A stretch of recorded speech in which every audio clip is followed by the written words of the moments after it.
We have some really good speakers here, and I'm just going to go right into it. My name is Ido Cohen from Act Bold Media Group, and Julie, why don't we start with you from Yahoo? Please tell us about yourself, and we'll sort of work down the way. Okay. Good afternoon, everyone. My name is Julie Coeza. I am on the B2B marketing team at Yahoo. So my experience today, I'll speak from marketing to businesses. And I've been there about 6 years at Yahoo. My name is Solange Deschat. I work in actually the app marketing sector at Symantec in mobile. So I have a very eclectic background in marketing. For that, I was a consultant for a lot of different businesses and helping them create email campaigns, mostly consumer-focused, nonprofit. And I'm Josh Oakes, and I'm with MediaLeaders. And I think I've made a lot of mistakes in email that have helped me to make less mistakes. So I'm excited to be here to share with you some tactical tips I've learned. Great. So the first question, and if you could maybe preface that question by just telling us who it is, what type of customers you're actually emailing, because I think that's important. We all have different types of customers. So maybe start with that, and then let us know what is working for you with email marketing. Okay, so for me, the audience is advertisers, so brands, and also agencies.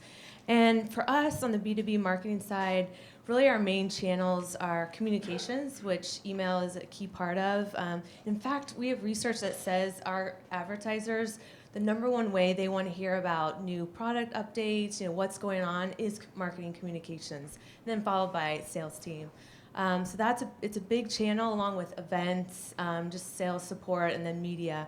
So I think on the email side, what's working for us, probably 3 things we're mostly doing is around upsell, cross-sell, nurturing. So definitely a multi-touch email. So basically what Josh was describing, how last week he emailed, this week. So we might start off first with an email that's a white paper, so more educational value.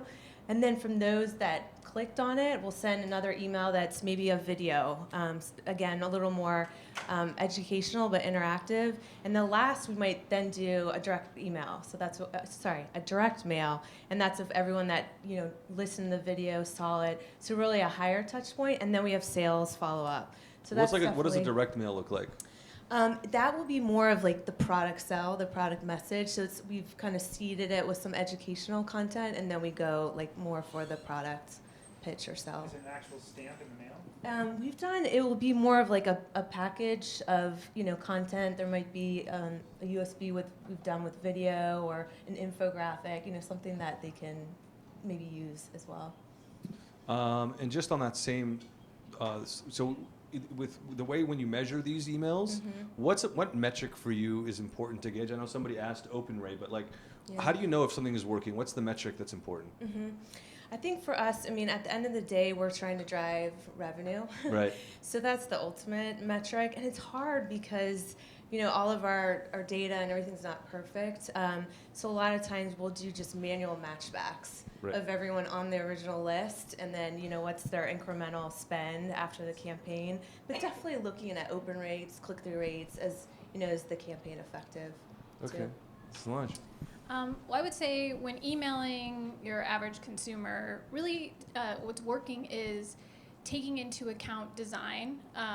About 64% of people, decision makers, are actually looking and reading their emails from a mobile device nowadays. 64%? Yeah. You guys got that? Nowadays. And tablets are huge. Tablets are growing.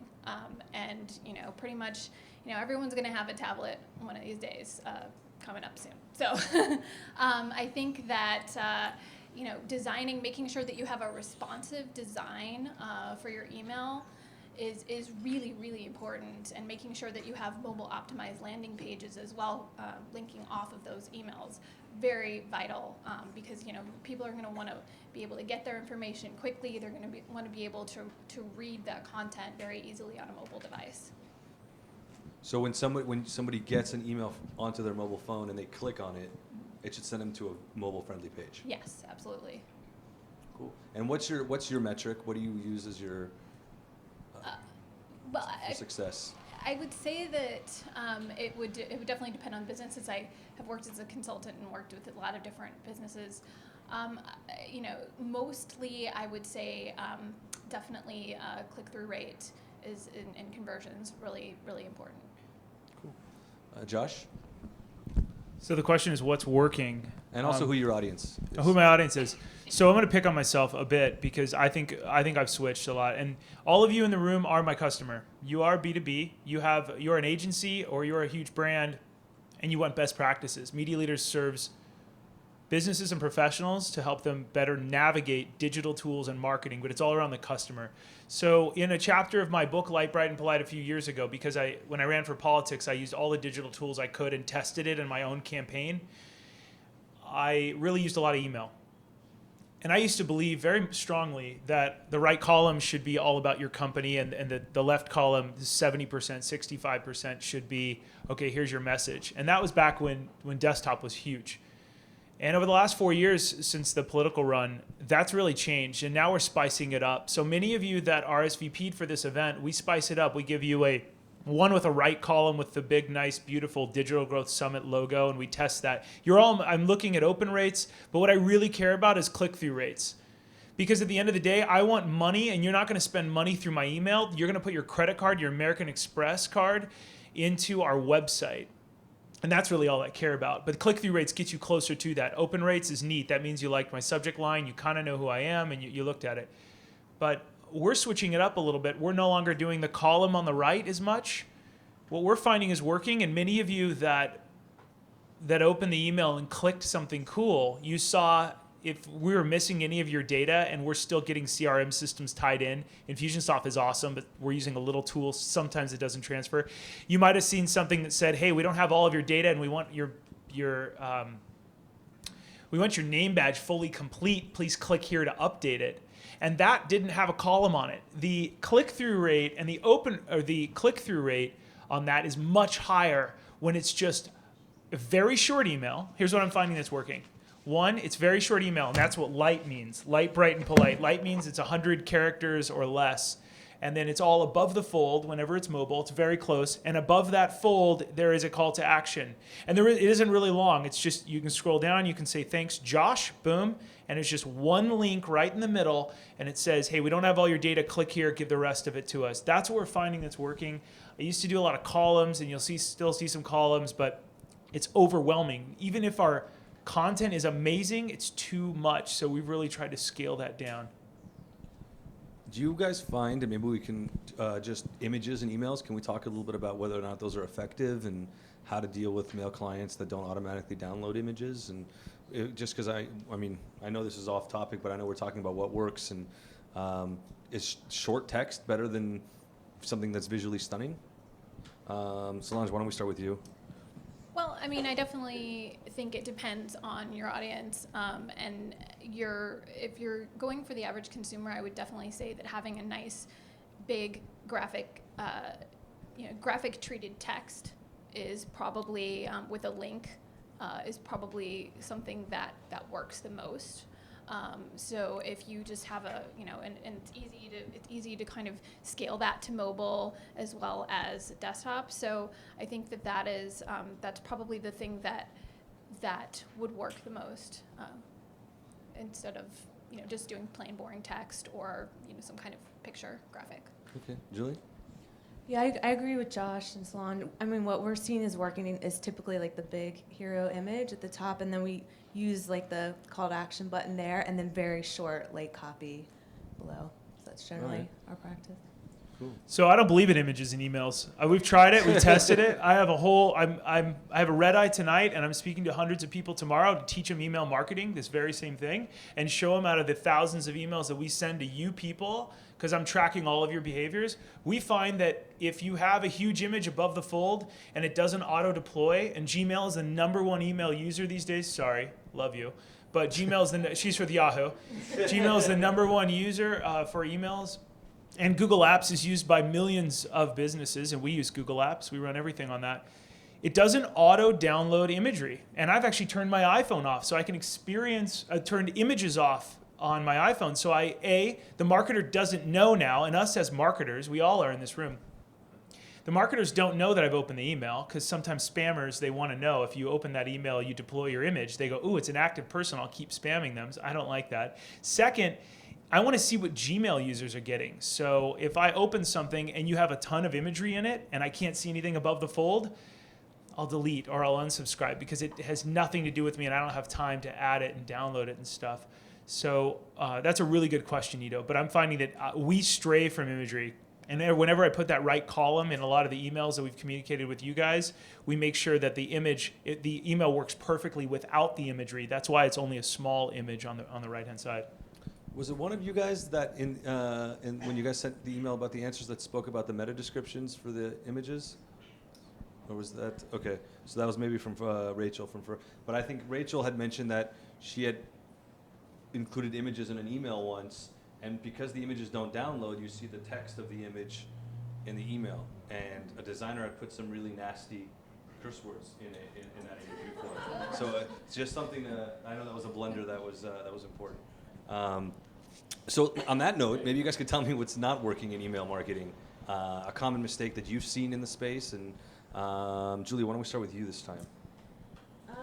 I mean, I think for us, our biggest challenge is a lot of the automation process. So really the CRM system. So since we're talking to an advertiser agency audience, our sales force is using a CRM system. So it's really better linking up our marketing database and the sales system and keeping it updated, because we want to use those databases to target and segment, and there'll be a missing title, and so we don't get it to the right people. So I think that's been, for us, as far as what's probably not working the best, and it really affects our strategies, because especially if we want to do more triggered-based emails and segment certain industry verticals and give them content from our website or blog that's relevant to them, we need to have all the right contacts and lists. So that's definitely an ongoing challenge. Is it more dangerous to not contact somebody enough or to contact them too much? Would you say on that note, with all the triggers and? Yeah, my point of view is probably too much. That's more dangerous? Yeah, I think so. That's just my point of view, just to get too much fatigue, but definitely because they are, especially at Yahoo, getting emails from not just us, but all kinds of different groups. So we have to be careful with that. Okay, Solange. Okay. Well, I think. Well, first of all, there's a statistic out there that about 40% of email marketers admit to not having a strategy. So I would say that not having a strategy is definitely something that won't work if you're going to be sending emails out to your consumers. And one interesting example of that was I got an email from my hairdresser in September about eggs. And I was a little confused. The subject line was about eggs. And I thought, it's September, okay, it's not Easter. But they were emailing me to tell me that they had deviled eggs that they were serving at their hair salon. And no real, no deal, no specials, no talking about the hair, nothing, just an email about deviled eggs. And I thought, it was just such a missed opportunity. They could have tied that into something else and made a campaign out of it, but it was really just a very, very failed attempt. So having a strategy is very, very important. And emailing, making sure you have a reason to email people. So whether it's a special deal or whether it's news, whether it's important content that you feel is shareable, but make sure you have a strategy. So if you were the hairdresser, can you give me maybe a email strategy, like the 3 different types of emails that you would send? Like what would be it doesn't even have to be the hairdresser, but what does a good strategy look like?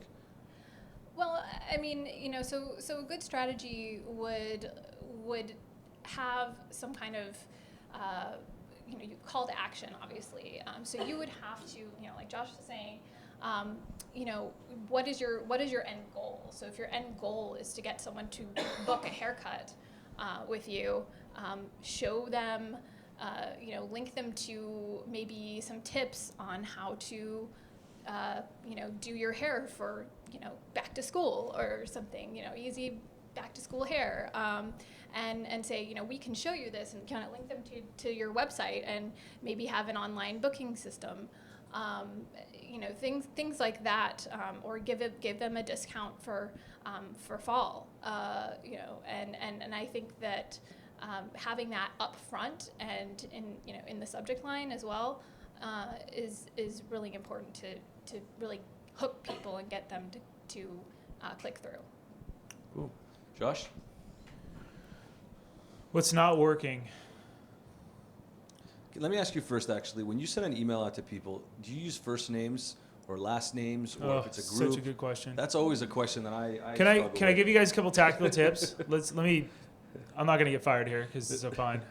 All right, one, if you're going to have an email sign-up form on your website, I believe, and I'm really old school, there's only two things you own in this online world. One, you own your URL of your website. You don't own your Facebook page. You do not own your Twitter URL. You signed a terms of service agreement that you will get kicked off if in a moment's notice they'll change the algorithm. You will not be in as many people's feeds. Sorry, Facebook, but it's terrible. Next, you also own the right to email those that have opted into your email address. Let me repeat that. You own the right to email those that have opted in voluntarily on your email list. So on your website, every one of you has some kind of FAQ, cool added value that you're telling people over the sales. Hey, let's teach you how Convertro, our little plug, or the Smart Cube probably has in the back. Paul has tons of cool stuff that his data analytics team can pull out, and they have extraneous cool facts that you guys could all use. They're doing it over the phone.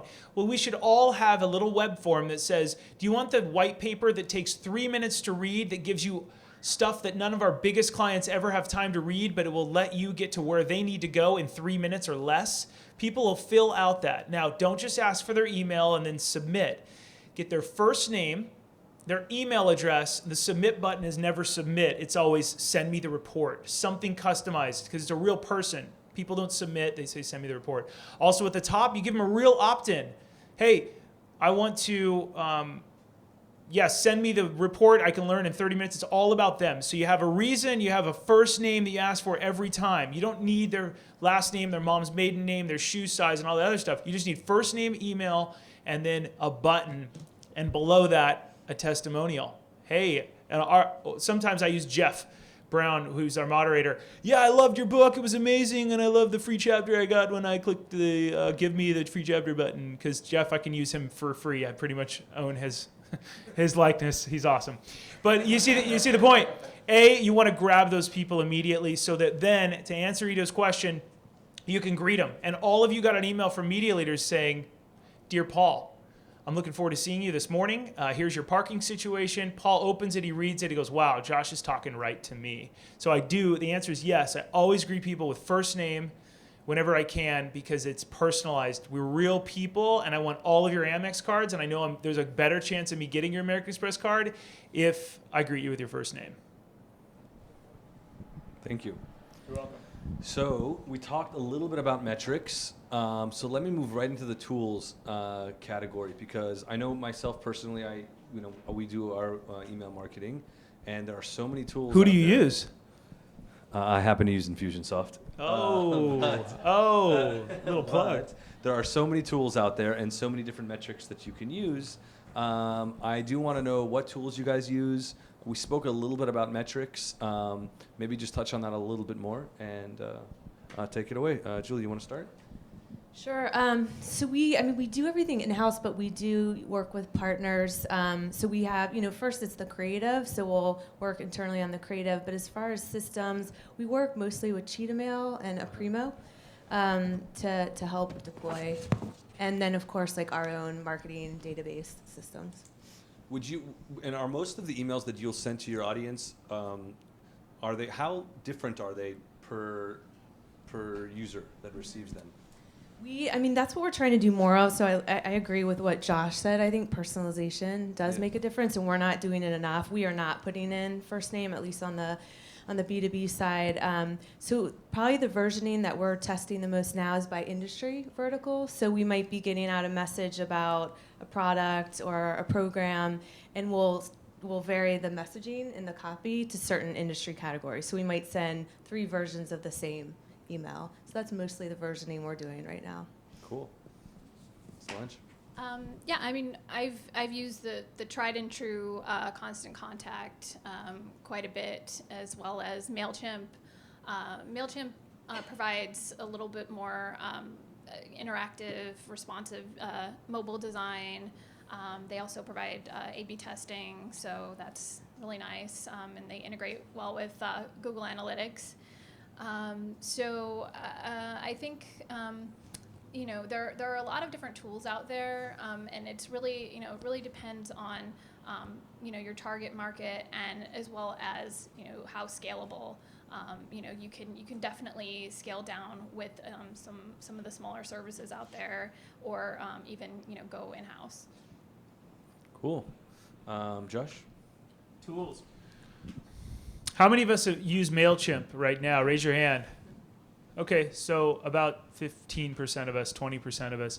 How many of us use Constant Contact? Okay. Jeff, you raise your hand for both? Is that true? I use both. MailChimp's free up to 1,000, so I do that for like AY stuff. Yeah, MailChimp's free for up to 1,000. Yep. In basketball, I'm a commissioner. Cool. But Constant Contact He- for Jeff's the ultimate coach in every sport team for all of his 3 kids. It's awesome. Cool. So we like MailChimp a lot too. We manage some marketing for Amtrak California, and we run all that through MailChimp because it has great Google Analytics integration. So you click one button and it adds all this little cool stuff onto the end of every link, so you can see what link they came to your website from, so that when they check out, you can see where they started and what that funnel is. And I think that's something that's really helpful. MailChimp's also easy for mobile devices because it has a responsive email thing. And there's also one hidden trick if you're working with clients and you want to do their email marketing, or you have a boss or a VP that you need to get approval on, rather than forwarding them the MailChimp email and say, here's draft 1, here's draft 2, because MailChimp only gives you 10 drafts or something. You run out and you're like, If you send one draft to yourself in MailChimp or any one of these marketing systems, and you have that little button at the top, which I dislike, and I remove this from all of our marketing, but some of our clients require we keep it in. View this, can't see this email? View it, click here to view it in your browser, right? I hate that, and I take it out of all my things because I don't think it's personal. But we click on that, and we send that unique link to the client, and we tell the client, hey, we're going to update MailChimp. It's ready. Check it. And the client will call us and go, change this word, change this word. We update it in MailChimp. It's live, and they're on their mobile device checking it mobily through that link. That link is phenomenal. It's better than getting the email because you can refresh that website, and it's the same experience. So that's one of our little behind-the-scenes MailChimp trick, but we use Infusionsoft most of the time. So I guess the next question I have is, who in this space can you guys look at, what brand, and say, hey, these guys are doing a really good job with email marketing? Somebody that all of us can sort of look up to. Josh, let's start with you. We haven't started with you yet. You've always sort of finished off the conversation. So on this panel, I wanted American Apparel to come out because I bought some shirts from them, and they got my email address, and they blasted me every day for like 3 weeks straight, and I wanted to see how long it would go. And I was like, this is amazing. These people are freaks. And I reached out to a bunch of their marketing people, and so I wanted them because I really disliked it, and I thought I wanted to hear straight from the horse's mouth. They wouldn't answer any of my emails, so I don't know why. So I unsubscribed. Yeah, who's doing? After 3 weeks, you actually unsubscribed. Yeah, it was too didn't much. stop. I mean, I bought like 4 shirts, and they're really nice because they're really cool. But do I need? I am not kidding you. Every day for maybe it was 2 weeks. It's way too many emails. But I'm talking about them now too, and I do like their clothing, so maybe it's good. I don't know. And I will go back and buy more shirts someday, but I didn't need that many emails. So is there a good example of stuff? I really like a company called Wistia. Have you guys ever heard the video company? So YouTube is for the world, and Wistia is a business video hosting company. They send out, I don't know why, but I love every one of their emails. I click on their imagery because they have cool content. But Wistia, So you like their images, huh? I like their images, and yet I don't like images. I think they have a terrible. Maybe it's I like the company. That's a bad example. And my favorite thing in an email is to get personalized results of something cool. So something that's awesome is getting my LinkedIn who's viewed your profile thing. I love that. I think a lot of us are opening that because we want real people in our inbox going, who's been creeping on me. And I think that's something we can all learn from. It's data. We all love to hear our first name. There's nothing sweeter to our ears than your first name, so that's why we always start the email off. But what if it said, Dear Andy, here's the people that are looking at you? We would all open that, right? So I love that. And I don't think it's anything LinkedIn's doing per se. I just think they have that data and they give it to us in our inbox, which is pretty rare. Solange? Yeah, I would have to say that I know a lot of online discount sites, retail sites, do similar things, but I really like ideally.com.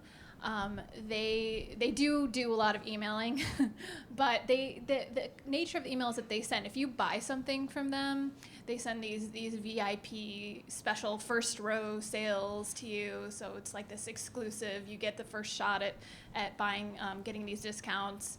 And that just, I mean, the feeling of exclusivity, I think, is really important to a shopper, getting, that whole, I mean, we can see, Black Friday's coming up and people are going to be lining up outside of Walmart that people want to get the deals on the things that they want first. So I think that is good. They also had a discounted program where if you, they sent out a campaign where if you sent their link to, I think, invited like 20 people, you would get this big discount. So I think it was like a $50 or $100 off of your next purchase. So and they had a timer on this. So as you're filling it out, it's like this sense of urgency. Like I have to get this out. This is right Ideally? now. All this. Yeah, ideally.com. So it was really, I thought that was really clever. Cool. Actually, the one, Josh took mine, LinkedIn. I was going to say, so I'll try and think of another one too. But What do you like about LinkedIn? The reason why I liked it is the personalization. I think that's just so key. And, you brought up the one example about who's viewed you, but they'll show, who in your networks updated this part or, check out this piece of content. So I just think they have a smart strategy, and it's all data-driven and making it personalized. Who here clicks on their LinkedIn emails when they get that? Like, who's viewed your profile? Yeah, look at that open rate, whoever was checking open rates. Yeah, for sure. I guess, quick question, and this is my favorite one, is blunders that we can learn from. Does anybody want to volunteer to start this one off? I haven't made as many email blunders, but I did make one several years ago. Oh, I make a lot of blunders every day, but usually they're calculated, what's going to work and nothing works, right? But we made an email blunder a long time ago that was kind of cool, and we just followed up with, it's not even worth mentioning. So you get something wrong. My point is, here's what happened. I do a lot of events and conferences to test, because I think you're on the edge of your feet. If you have a lot of details, a lot of people going to one venue, and they're all depending on you, you get really good at it. You're pressuring yourself. We got one wrong that had the wrong venue or something, and then we wrote back quickly. We said, "Oh, sorry, it was an intern problem." "Oh, just kidding, it wasn't our intern, it was our founder. Got it wrong." And we put humor into it, and that blunder made more people read it. And it started off with their first name. If it really counts, don't do this very often, but you really want to juice an email, put their first name. I'll have that automatically merged into the field. Josh, I got the last email wrong, because it looks like you hand wrote that and sent. Don't do that too much, because then people go, "Damn it, you're spamming me. You're using my first name too much." Use the first name in the subject line? In the subject line of the email, a lot of your email systems will let you do that. Infusionsoft, we do it only for the most important ones. Like if I need you to update your data or make sure you show up to an event on time or something, or retweet something that's very important, you can put that first name in there. It says, insert context first name here, and then add, and keep it all lowercase. I got the last email wrong. And they'll open that one every time. So we put some humor in there. If we make a mistake, we're humble, we apologize right up front, and we blame it on me, always. Always blame it on yourself. There's some other blunders too, but they're long. So. Solange? Well, I mean, I think just communicating with all of your departments and making sure that everyone's on the same page as far as dates and other such important info that goes out in these emails, because the worst thing that you can do is send out an email before something goes live, which I've done many a time. Well, not many a time, but quite a few times. And so I guess, yeah, just making sure that timing is everything, and making sure that you communicate with your teams. I think 2 would be 1 typos. We had one of those, and my VP of marketing at the time caught it, and so that was just bad. So it's nothing you can do right then. Another one is I talked about like versioning to different industry verticals. So I think we sent a very like retail specific email to a group of travel advertisers. But the ironic thing, we were debating, do we send them something to apologize or correct it? But the open and click-through rates were actually really high on it versus the other groups. So we're like, okay, so we just kept it. But those are 2 examples. Yeah. Actually, I think the timing piece you mentioned, Shalanda, is also important. What I have a technology that we license, and so when we've had technical problems, we've sent emails that say, hey, we know you're having issues. It should be ready by tomorrow, And oftentimes it's really impossible to predict, but you think that that's okay. So I think that usually coming up with dates like that in emails can also be really dangerous, because you sort of just want to stick on schedule. Anyways, time for QA. Does anybody have any questions for our amazing panelists? Anything with emails or subject lines? Yes? What time of day, what day of the week? Wow. Who wants to kick this off? So our friends at Infusionsoft, whom are here today, they sent out a few billion emails, and they showed us the data from all of the emails across all the different industries based on click-through rates.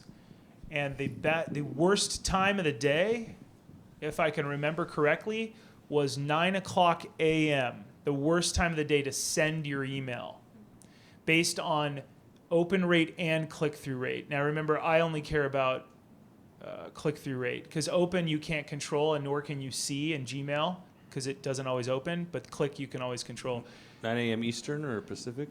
Oh, that's a very good question. I might actually follow up. We're going to send a series of emails to all of you with helpful docs and videos and stuff, so I might include that. But it was 9 a.m. local at the target customers, because they're in the office, they're in the thick of it all, and they're too busy to actually read it, and it can get lost, according to what we saw. And so the best? Do you guys have any other info for that? Sorry, I pulled that out because it went to a big email conference based on that. It's one of the only ones I have off the top of my head. No, I think we always keep trying. I know we've always steered away from Friday, but then I think I've read things lately that do say Friday's good. But we've typically stayed away from Friday, and we have generally done morning. But I don't think we have the exact answer. Yeah, I mean, I found Thursday afternoons work, but that just could be an anomaly with the types of consumers that I've worked with. Would you say the subject line is more important than the time in the day? Or are they both important? I don't think I know anything. I really don't. That's the truth. Great I don't panelist. think I know anything. I think that we're all in the room. We are all chefs. We're all cooks. You never see a cook going, I'm the best, and they sit back. No, they're always shoving food in your face, and they say, try this, right? Because that means they're always testing. And if you ever meet somebody in our field that's so new, especially social, but the email is still very new, and they say, this is the only thing that works, I think, whoa, run. I don't think I know anything. I think we're all in the business of testing. So Infusionsoft said don't send it at 9 a.m. because over the last decade, and there's other data in here that's probably even way better, but they said some of the best times are 10:30. So it's so close, that window of time, that you're like, well, are you serious? Are you close? So I don't actually, the subject line is really good. I like late night emails. I think we all know our customer base better than anyone. And one of my other favorite things is telling them when your next email is going to arrive. You're going to get it Wednesday at 8 p.m. It's one of my little sneaky things. Have you guys ever been on YouTube? We're going to talk about YouTube later, and Jackie's kind of the expert here. But I see a lot of YouTube celebrities saying, subscribe above or below, because we do every new videos every Wednesday. And wow, this celebrity who I like, every Wednesday. So they expect that. That's something we're trying to do. Yeah, I think, just on that note, the regularly scheduled emails, people expect your email in their inbox. It doesn't really matter what time, as long as they have that expectation that they're going to get their weekly email. I think that people are, we're creatures of habit, so they will look for your email and they will open it automatically most of the time. All right. We have time for one more question. Yeah, Josh? Yes, one more question. Yep. Can you talk a little bit about the frequency of email blasts, like either in a campaign or a straight up corporate newsletter? Okay. Well, I mean, as far as... Let me repeat the question. Can you talk a little bit about the frequency of the emails that you send to people for everybody in the video? Sorry. The frequency of emails when you're handing out a newsletter, again, like I said, just having a regular schedule. So whether it's a weekly or whether it's a monthly, as long as you have that expectation that this is your weekly email. So it's more like a subscription type. When you're doing a campaign, it's important to, I always say, remind them.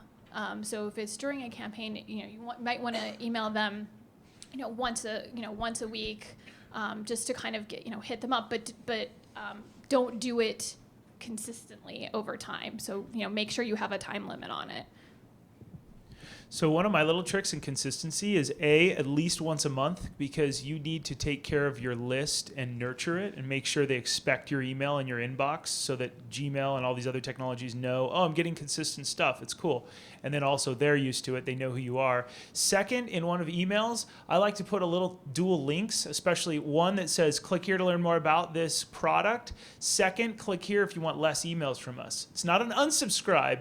It's a, hey, Josh, your team is sending them too much. I want to be taken out of this sequence, because a lot of you that got the invite to this were in a sequence, a very carefully timed first of the month. It waits 8 days and then sends on the Monday morning, and my team sits down and writes all the copy, builds all the cool stuff, and then plans that out carefully so that when you're in the system, you decide how frequent the invites to this, or yes, I'm interested, and it sends you one more. I say 1 month at least, no more than every 2 weeks.